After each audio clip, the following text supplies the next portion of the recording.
Going to church, teasing your ankle to Jebediah, and then he asks you to come over later, so you button up all 25 buttons of your dress and you push your horse out of the driveway to make sure it doesn't make any noise. And you ride your horse over there, undo all 25 of those buttons, and then have the most mediocre sex of your life. And then you redo all 25 of those buttons, hop back on your horse, undo all 25 of those buttons, and then get off manually.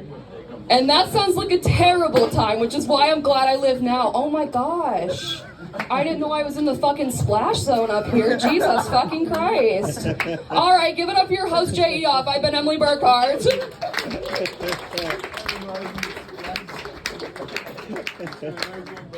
Keep it going for Emily Burkhart. Woo! Nice.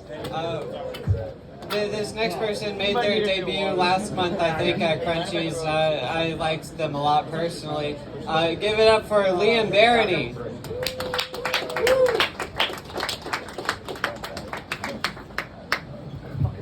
Yeah. Forgot to bring my poncho. Am I going to be okay, guys? Is that the end of the spills? All right.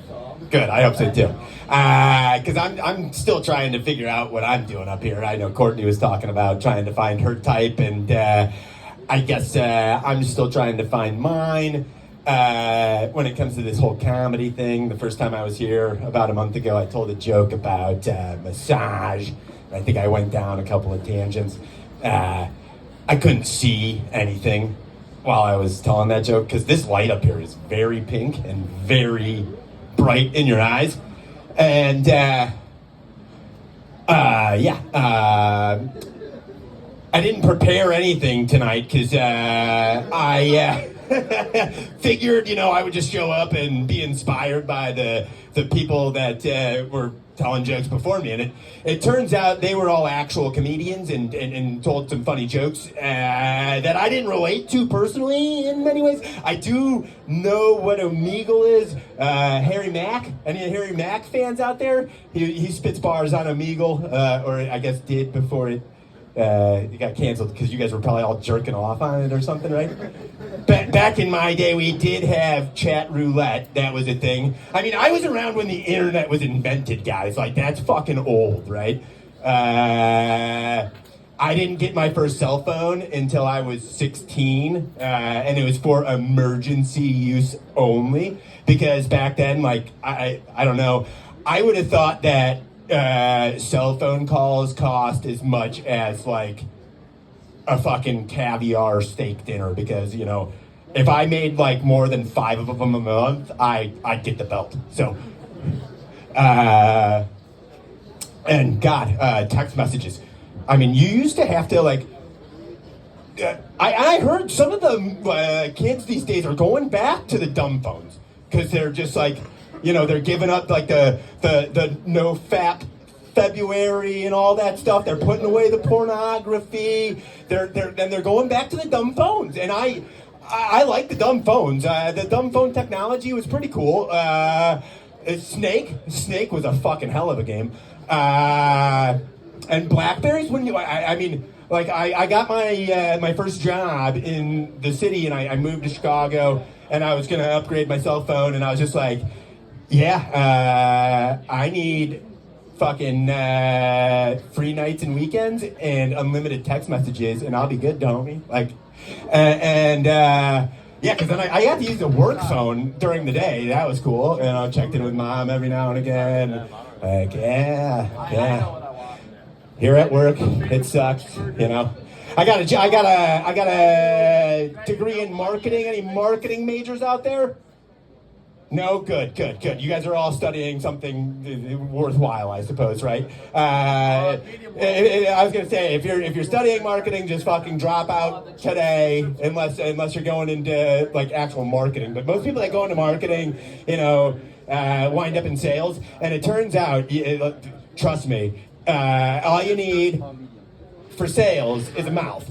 If you can talk, you can sell, and if you can sell, you can be 40 and unemployed. I do have a job. I do have a very important job right now. I am a stand-up comedian, and this is my sixth set. I still haven't made any money doing this yet. I did get a joint from one of the hosts at another mic. That was pretty cool. Yeah, shout out. I think half of that open mic is here tonight.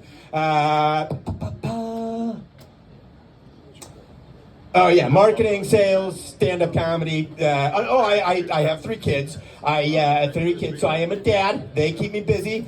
They are, my oldest just turned 4 on Friday, and I asked him what he wanted for his birthday, and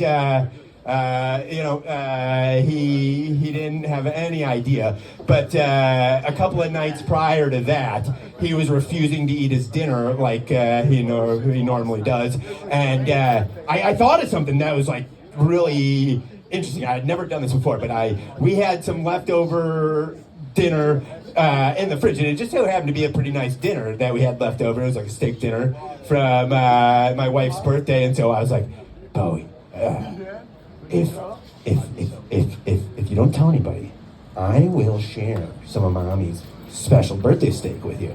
And he got so excited. And he actually ended up eating dinner that night. He ate a really good steak dinner. And so then when he was turning 4 on Friday, like on Thursday night, we were asking him what he wants to do for his birthday.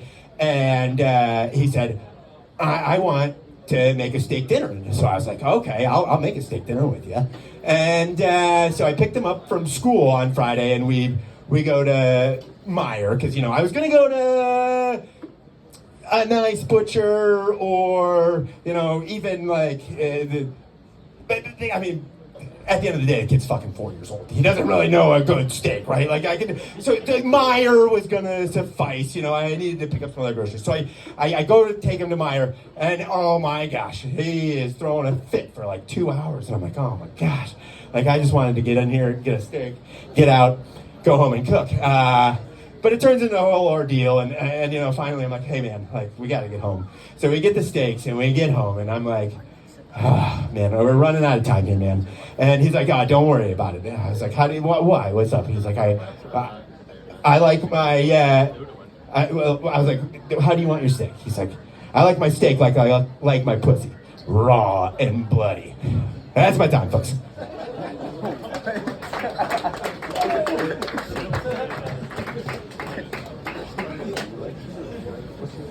Liam Barity, everybody. Keep